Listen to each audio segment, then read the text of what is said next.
I'm Gavin Rice, I'm the head of political economy, and I lead our research programme that's on everything to do with growth and opportunity in the UK.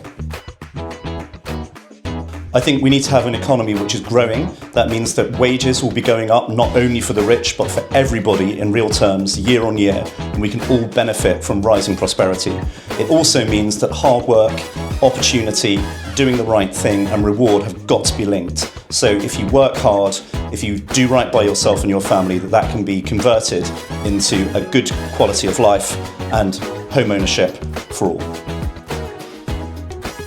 Before Onward, I was a teacher. I've always been passionate about knowledge and about communicating, explaining ideas to others. But I've also always been fascinated by politics and trying to change this country for the better. When I came into Westminster, the first big job that I had was that I was a special advisor to the then Brexit Secretary at what was the Department for Exiting the European Union, where I worked on everything from immigration to regulation to trade policy, everything to do with Britain's exit from the European Union.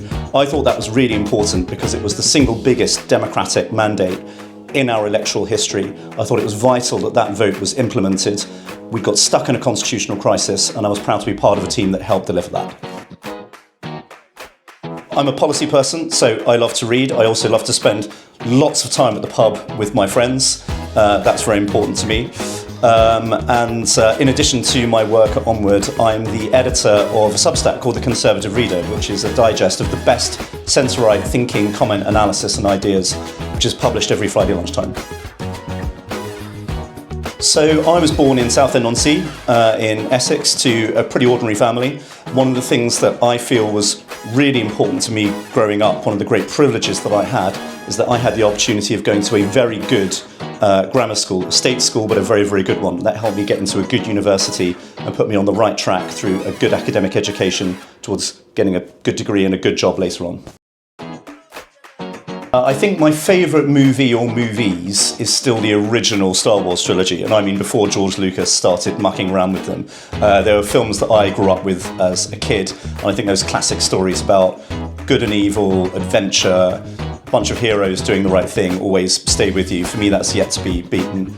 Also a big fan of The Lord of the Rings, all of Tolkien's works. I love The Godfather. The Godfather, I think, just can't be beaten. Actually, the less well-known one, this is my fourth, is Master and Commander, The Far Side of the World, based on the books by Patrick O'Brian.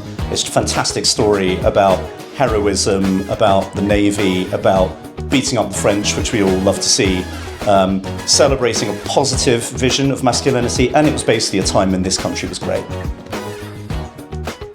God, I'm a magpie, so I read lots of things at the same time. So I'm reading a book that sounds very boring, that's called The Price of Time by Edward Chancellor, The Real Story of Interest Rates. Sounds riveting, but it's basically a history of the entire global economy and how humans have made and borrowed money since the dawn of time. Strongly recommend that.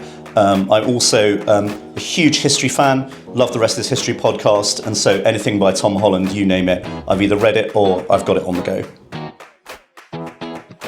Only for a day. Look, I'm going to lay my cards on the table. There's loads of things that I believe in, but still for me, because it's so personal to me, I would roll out grammar schools across the country. So everyone who's bright and has academic potential has the opportunity to go to a fantastic state school.